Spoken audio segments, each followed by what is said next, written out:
तो कोपेनहेगन में लगातार मतभेद दिखाई दे रहे हैं। विकसित देशों की अपनी बातें हैं, विकासशील देशों की अपनी बातें हैं, लेकिन एक जो सर्वमान्य बात होनी चाहिए, जैसी पहले तमाम बार जो होती रही इस तरह की बैठकें, उनमें नहीं दिखाई दी। कानूनन बाध्य नहीं किया गया तमाम पैरामीटर जो बनाए गए उनको, और इस बार देखना दिलचस्प होगा क्या कोई कानूनी बाध्यता बन पाएगी। हमारे साथ योगेंद्र मुदगल जी मौजूद हैं फोन लाइन पर, जाने माने साहित्यकार हैं।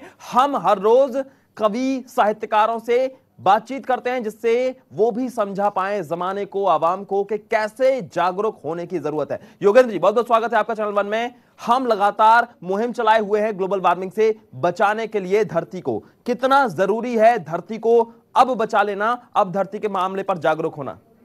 जी, मैं एक कविता के माध्यम से जी योगेंद्र अपनी बात कहने का प्रयास करता हूं। जी, देखिएगा, जी रहे हैं लोग जिंदगी के वास्ते, जी रहे हैं लोग जिंदगी के वास्ते, धर्म के लिए बंदगी के वास्ते, कोई नहीं जीता प्रकृति के वास्ते, आओ हम जिए धरती के वास्ते, आओ हम जिए प्रकृति के वास्ते। बन देखिएगा कि प्रकृति रक्षा का संस्कार चाहिए, प्रकृति रक्षा का संस्कार चाहिए, पेड़ों को भी आदम का प्यार चाहिए, पंछियों को नीड का आधार चाहिए, बंद होनी आरियों की धार चाहिए, बंद होनी आरियों की धार चाहिए, तभी जी सकेंगे नवसदी के वास्ते, लुप्त प्राय जीवन संस्कृति के वास्ते, आओ हम जिए धरती के वास्ते, आओ अब जिए प्रकृति के वास्ते, आज नहीं चेते कल पछताओगे, आज नहीं चेते कल पछताओगे, वनों पे जो आरियां चलाते जाओगे, बरखा के बादलों को भूल जाओगे,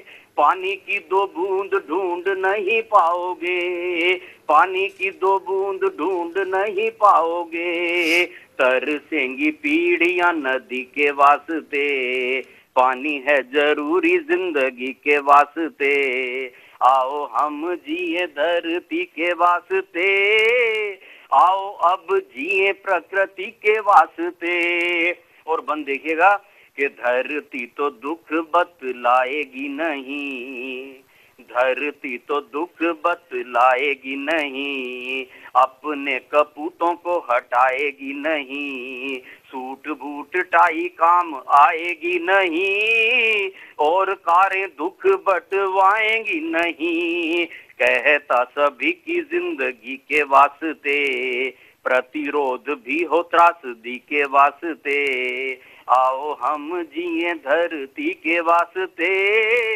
आओ अब जिए प्रकृति के वास्ते। और एक रूप और देखिएगा कि जिंदगी का ढंग बड़ा घातक हुआ, जिंदगी का ढंग बड़ा घातक हुआ, जंक फूड जीवन उद्घाटक हुआ, प्लास्टिक मय जग त्राटक हुआ, खाना और पीना सब नाटक हुआ, घातक सामाजिक प्रवृत्ति के वास्ते, रोज तेज होती तृष्णगी के वास्ते, आओ हम जिए धरती के वास्ते, आओ अब जिए प्रकृति के वास्ते, आओ अब जिए प्रकृति के वास्ते। और अंतिम पंक्तियां निवेदित कर रहा हूं इस कविता की कि प्राण वायु शुद्ध हो तो टिकता है मन, प्राण वायु शुद्ध हो तो टिकता है मन, जल हो प्रचुर तभी खिलेंगे सुमन,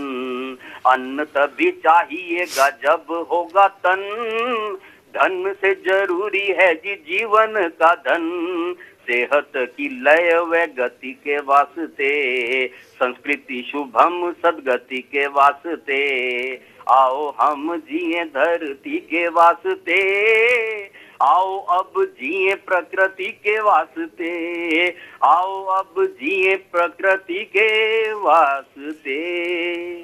धन्यवाद। क्या बात है, बहुत सही और बहुत सटीक बातें आपने कही। अब प्रकृति के वास्ते जिंदा रहना होगा, प्रकृति के वास्ते जीना होगा। जैसे कि आपने कहा, धर्म के लिए सब जीते हैं, सब जीते हैं अपने बाजारों में, लेकिन धरती के लिए कौन जिएगा, कैसे जिएंगे, ये अब सवाल उठ रहा है। बहुत बहुत शुक्रिया योगेंद्र मोदगिल जी, आपने बहुत बेहतर तरीके से लोगों को जागरूक करने की कोशिश की। ऊर्जा उत्पन्न करने के लिए जो प्रोजेक्ट काम करते हैं उनसे इतना ज्यादा प्रदूषण होता है कि वो वायुमंडल को जहरीला बना देते हैं, लेकिन पवन ऊर्जा को इसके विकल्प के रूप में देखा जा सकता है, क्योंकि पवन ऊर्जा को पैदा करने के लिए सिर्फ और सिर्फ हवा की जरूरत होती है और इससे ध्वनि प्रदूषण भी बेहद कम होता है।